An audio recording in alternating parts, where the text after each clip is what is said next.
이 선수가 손흥민 옆에 나타나면서 변화가 시작되었습니다. 많은 축구 전문가들은 베트남의 6대0 승리가 약한 상대를 대상으로 이루어졌기 때문에 과대평가된 것이라고 주장했습니다. 그러나 손흥민이 말했듯이 축구에서 무작위로 이길 수는 없습니다.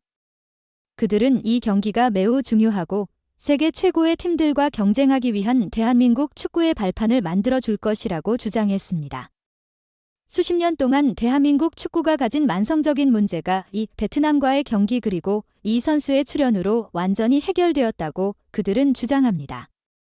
그들은 이제 대한민국이 아시안컵을 도전할 충분한 능력을 지니고 있다고 믿고 있습니다.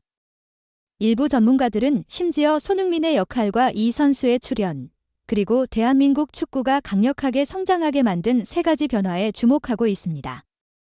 우리는 축구 잡지에서 이를 더 자세히 검토할 것입니다. 일본 축구 잡지인 포트볼조는 19일 중국의 판 웨이이리 기자가 일본 축구 대표팀을 칭찬하는 의견을 게재했습니다.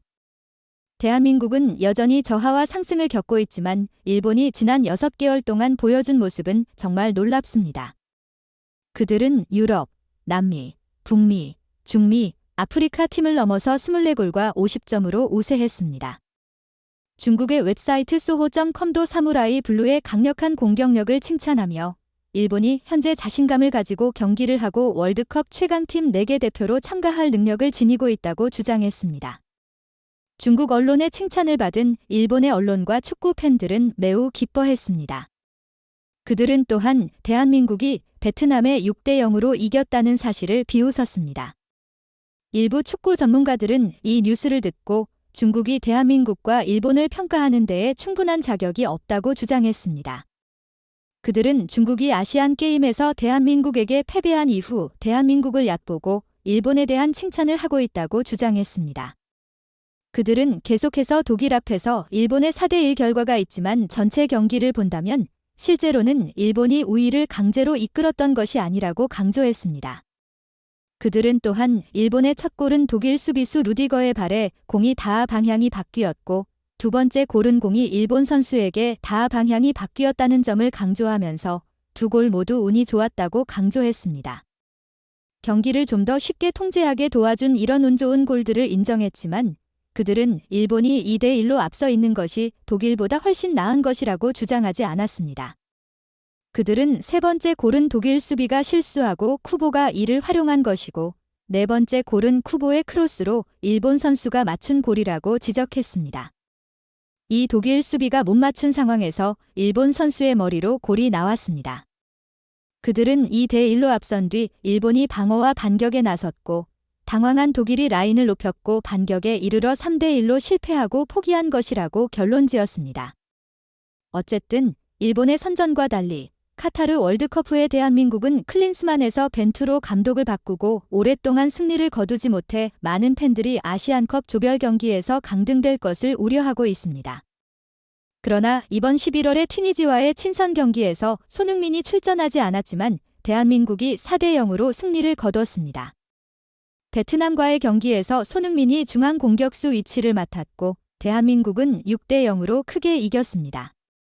많은 축구 전문가들은 손흥민이 이 선수와 결합을 시작하면서 그가 토트넘에서 했던 것처럼 중앙 공격수 위치에서 그의 힘을 발휘하기 시작했다고 주장합니다. 이로 인해 많은 팬들의 관심을 끌었습니다. 클린스만은 손흥민을 중앙 공격수로 놓는 다양한 전술 체계를 시도했지만 손흥민에게 좋은 패스를 줄 수 있는 중앙 미드필더가 부족하다 보니 손흥민은 자주 중순으로 물러나야 했습니다. 이로 인해 손흥민은 에너지를 많이 소모하였고 골 지역에서의 득점 기회가 줄었습니다. 그들은 계속해서 손흥민에게 공을 공급하고 분산시키는 중앙 위치의 선수가 필요하다고 강조했습니다. 튀니지와 베트남과의 경기에서 대한민국은 마지막 퍼즐 조각을 찾은 것 같았고 그것이 바로 이강인이었습니다. 그들은 또한 토트넘의 감독인 콘테가 손흥민을 중앙 공격수로 사용하고 사르, 메디슨, 비소마, 쿠루세브스키가 공을 패스하는 역할을 맡았다는 것을 언급했습니다.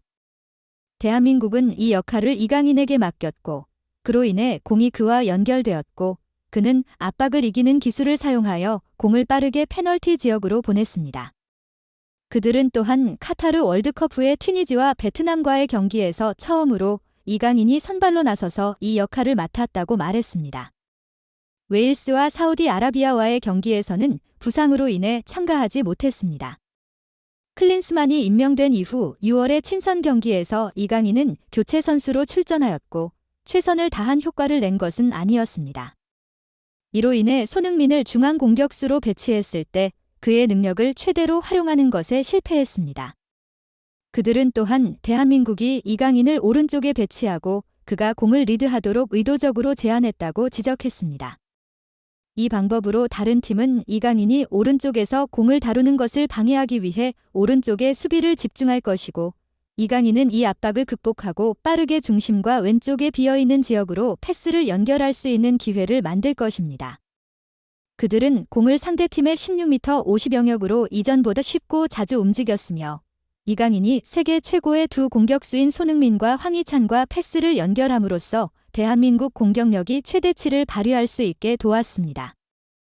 영국의 포트블 런던 신문은 손흥민의 새로운 동지가 대한민국 대표팀에 나타났고 그것이 이강인인 것으로 지적했습니다. 이 신문은 계속해서 PSG의 이강인은 다재다능한 선수로 그의 선수 경력은 루카 무리키와 함께 플레이하며 마요르카 팀이 바닥 그룹에서 벗어나 라리가 중간에 오르게 도운 스타라는 평가를 받았다고 썼습니다. 토트넘에서 플레이하던 도중에 손흥민은 대한민국 대표팀에서 중앙 공격수로서 그의 역량을 보여주었습니다. 다른 축구 전문가들은 이강인이 합류한 이후 대한민국이 세 가지 측면에서 변화하였다고 강조하였습니다. 첫 번째 요소는 공격 속도입니다. 그들은 이강인의 등장으로 상대방의 16m 50 지역으로 공을 축구하는 속도가 변화하였다고 주장했습니다.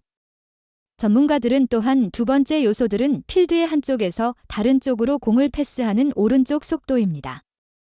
이강인은 오른쪽에서 공을 다루며 반대편 수비수들을 끌어들이고 이로 인해 패스를 빠르게 중앙의 손흥민과 왼쪽의 황희찬에게 전달하는 환경을 조성하였고 이로 인해 대한민국의 두 개의 최고 선수들이 그들의 능력을 최대한 발휘할 수 있었다고 전문가들은 주장하였습니다.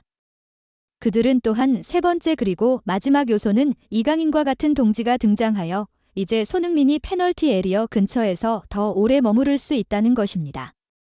이로써 그는 토트넘에서 중앙 공격수로서 그의 역할을 담당했을 때와 같이 공간을 침투할 수 있습니다. 과거 대한민국 대표팀의 큰 문제는 손흥민을 지원하는 미드필더가 없었던 것이었으나 이강인의 등장으로 이 문제가 해결되었습니다. 그들은 세계 최고의 스트라이커인 손흥민이 제대로 된 패스 지원을 받으면 어떤 변화가 일어날지를 볼 수 있을 것이고 일본은 아시안컵에서 이를 경험하게 될 것이라고 강조하였습니다. 구독하고 좋아요를 눌러주시고 알림을 설정해 주시면 저희가 더 좋은 비디오를 제작하는 데 동기부여가 됩니다.